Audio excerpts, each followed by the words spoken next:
welcome back to my channel where we talk about all things parenting, health, life in general, inspirational issues. We're still at Elizabeth and Jason's house where we are talking about Hyperemesis Gravidarum. And we've heard from Elizabeth, we've heard Elizabeth's story. Now we are joined by her husband Jason, where he'll be telling us more about spousal support, especially in pregnancy and after pregnancy, and more so when a spouse is suffering from Hyperemesis Gravidarum. So welcome, Jason. Thank you, Louisa. Thank you so much for having us in your house. You're welcome. Happy to be here. So we'll go straight in. You'll tell us about Hyperemesis Gravidarum. How was it for you as a man, dealing with your spouse vomiting every other minute, every now and then? Yeah. How was it for you? As Liz has already said, the two pregnancies were different, the second one being more severe. But the first time that we got to learn of HG, I think it took us by surprise, because 1 minute we are happy that we're pregnant, and we really celebrated. I remember even when Liz was making the reveal for me, it was a time of joy. Then suddenly we are going for our first visit, clinic visit, and I'm gonna be a first-time dad. I'm a first-time parent at that. You know, parenting starts from the word go. Yeah. I'm a first-time parent, and the doctor tells me I can't go back home with my wife. Whoa. That was a real shocker, because now it's one thing to be married. Yeah. It's another thing to know that someone's health is in your hands. At this point, I felt that, because the doctors told me that your wife is staying home, is staying at the hospital with me. And he was so forthright, but not giving enough info. Enough information, yeah. And he's not even calling it what it is, HG. Probably he knew what it was, but he just looked at the symptoms and said she needs more water. The fact that she's here is actually a blessing. It's good that she's here and she's alive. Yeah. We are hospitalizing, we are admitting her immediately.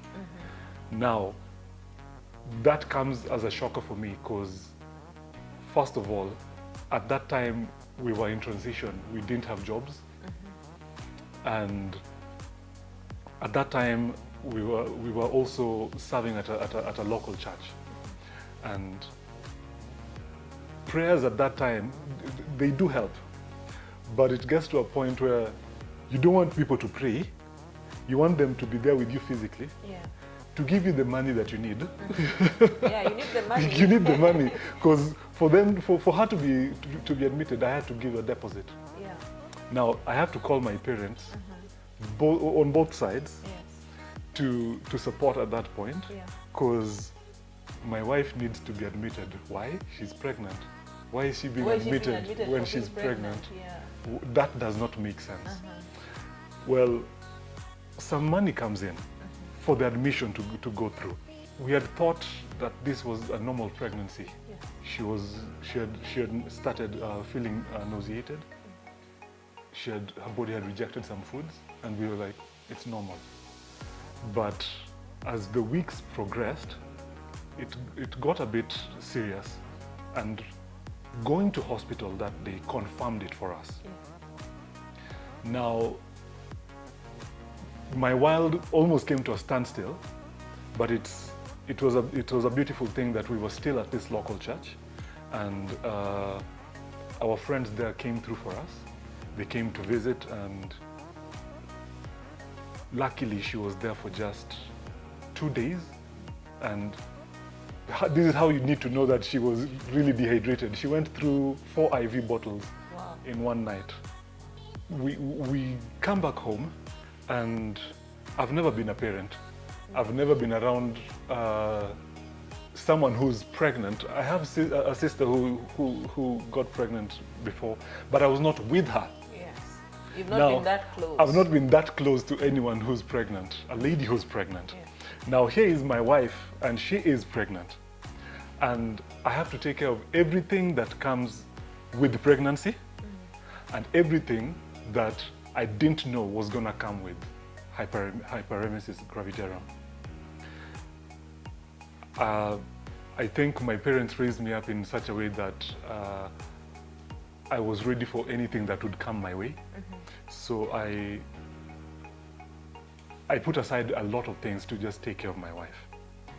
But the best part of it is that her food was bland. And I think this we always make fun about it, because for 7 straight months, all she could eat was ugali and greens. Ugali and greens, ugali and greens. And the protein, no protein. No protein. I think what worked best for us is that her body managed to accept Pregnacare, the supplements that are given for pregnant women. At least that kind of helped her, cushioned us. But all she could take was ugali and greens. Now, I can't cook with any other thing.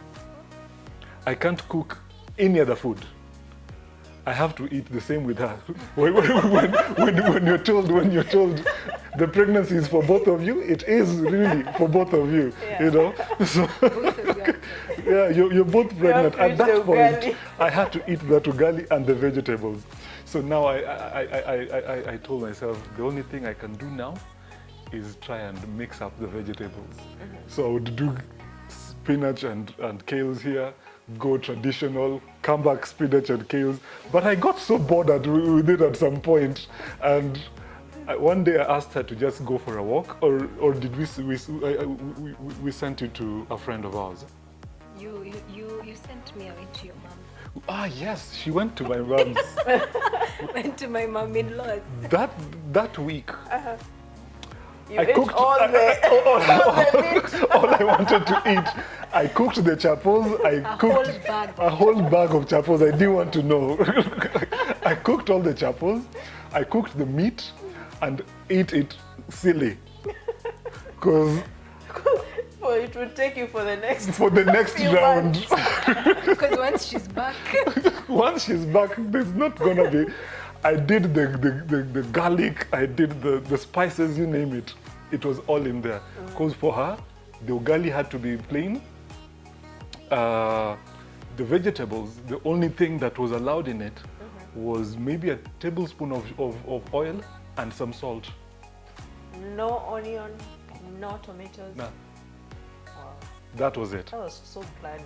Very bland. Must have gone through. I had to. I think part of my personality is strong enough to handle what came my way.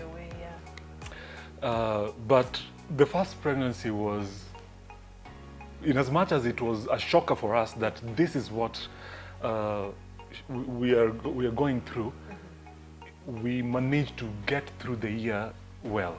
In fact, you should have seen her in her 3rd trimester, dancing her way to the theater to bring forth the child.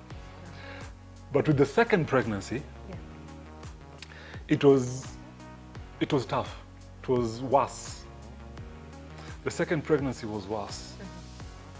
We at least knew what we were going to expect, if we were going to expect it. So she tells me, we are pregnant again. And I'm like, yay, awesome. Week number 6. Same thing. And this now came with a whole new dimension.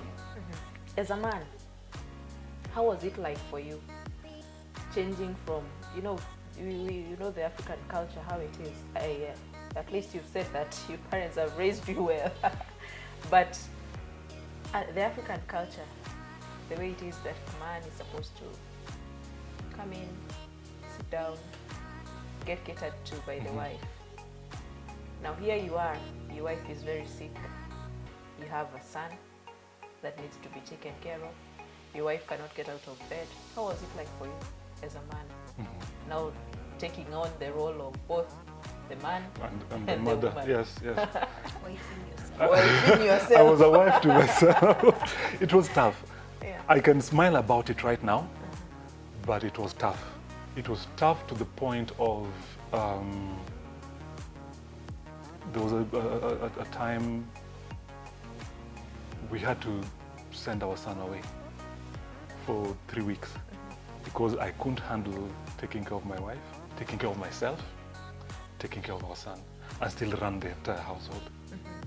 Luckily, we work from home. So I'm trying to imagine if I had an 8 to 5 job that had me every day, leave every day, it would have been crazy on us. I probably would have lost my job because at that point, I put my family first. It was tough. Let's not even talk about pride and ego. Yeah. These they don't play here. They don't have room to play here because this is a matter of life or death. Yeah. It's either my wife lives or she does not. And what would you tell those men who feel that women, it's up to the women to take care of their pregnancy. It's up to them to take care of themselves. The man the role of Sit the man back. is just to Sit back plant and the wait seed. and Sit back and wait. No. I would call that backward thinking. I know many people may stone me for that, but I'll stand by those words. That's backward thinking. Because that pregnancy is your responsibility. In fact, I think one of the things that helped me, even with the first pregnancy, was the words that a friend ever shared with me. They said, it is the responsibility of the man to take care of everything. Okay? Yes, you're the one who made your wife pregnant. So why are you letting her carry it on her own? It might be a normal pregnancy that's not crazy. It might be normal morning sickness. But are you willing enough to get into the kitchen and cook? Are you willing to put aside your ego and go shopping? Are you willing to take care of the other children? It takes a man with, and I'm not blowing my own trumpet here, it takes a man with nerve to look foolish. In Africa, in Kiswahili, we say kukaliwa.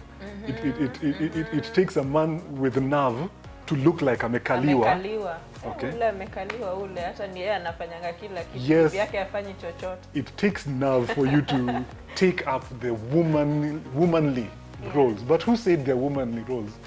Okay? Because you see, I should be able to cook for myself. Yes. I should be able to clean my own house. That's not a gender role, actually. No, it's not a gender role. It's a hygiene role, a health role. Yeah. Okay? I should be able to feed myself. Yes. Okay? Well, when culture comes in, it throws it into a new dynamic. And, but I decided to just have a different culture in my household. So people would come in and find me mopping, cooking.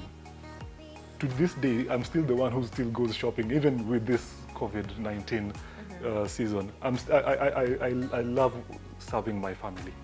Okay, it takes guts to make that decision. Because if you don't, and your wife, per adventure, has HG, you're not gonna just lose the pregnancy.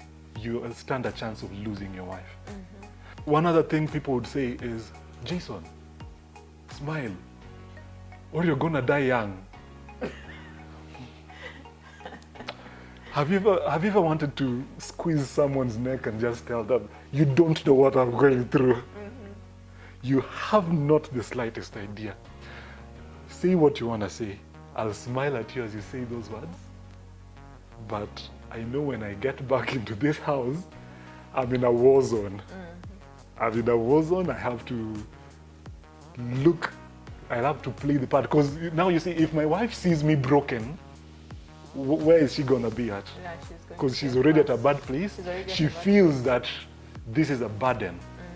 She's brought She's into the burdening- family. she's burdening you, me, yeah. and as she said, mother guilt. She's not there for her son, for her husband.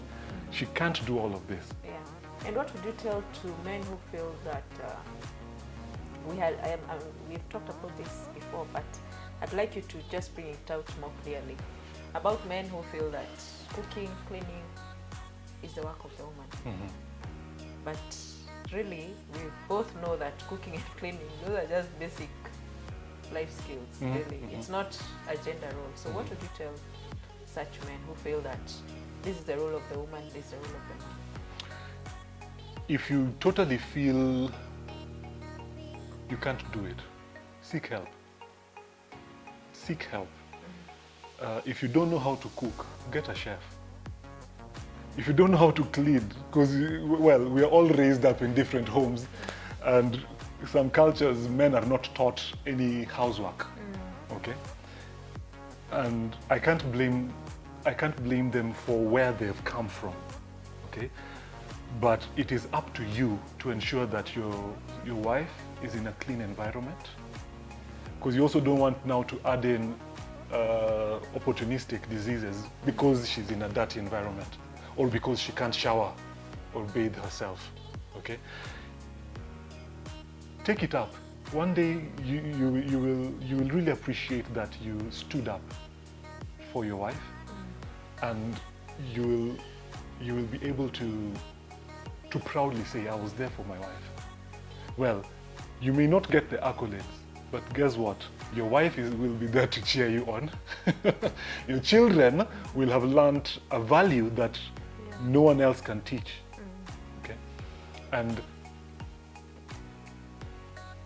if you can't do it, get help. But if you're able to cook, I say if you can boil water, you can cook. You can cook. And you see, with pregnancy, it's bland food. Yeah. So the pregnancy, your wife at that point will not want to know that you've cooked really nice food.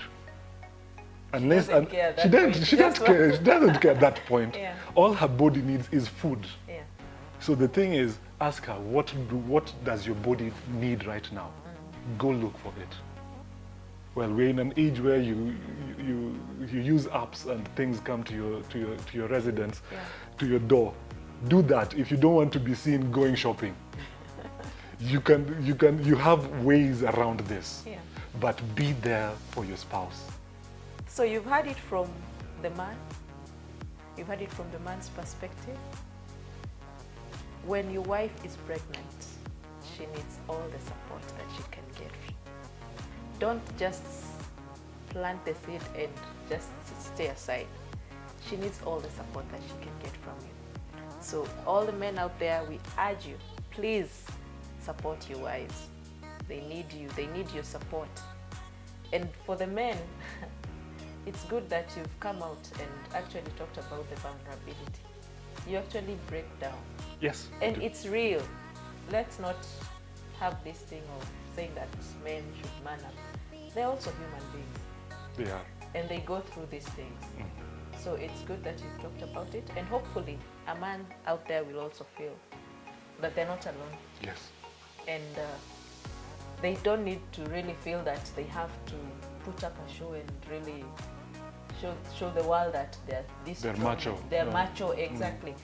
So really it's about just being real and being vulnerable enough to show that you're going through this, and if you need the support, ask for that support. As a man, if your wife is going through this, ask for the support that you need. And it's good that you've gotten all the support that you needed even from her friends, from your family. And hopefully we are going to get more people to learn from this, and more men especially. I'm hoping that more men are going to get to support their wives from this. So thank you so much. Thank you so much, Jason and Liz, for having us. Thank you for sharing your story. We are really grateful for this. Thank you. Thank you. Thank you so much for watching. Please subscribe, like, comment, say something about what you're going through. If you need us to come to where you are, we are going to come. Today we are in Jason's house. Tomorrow we could be in your house. So have a good time and thank you so much.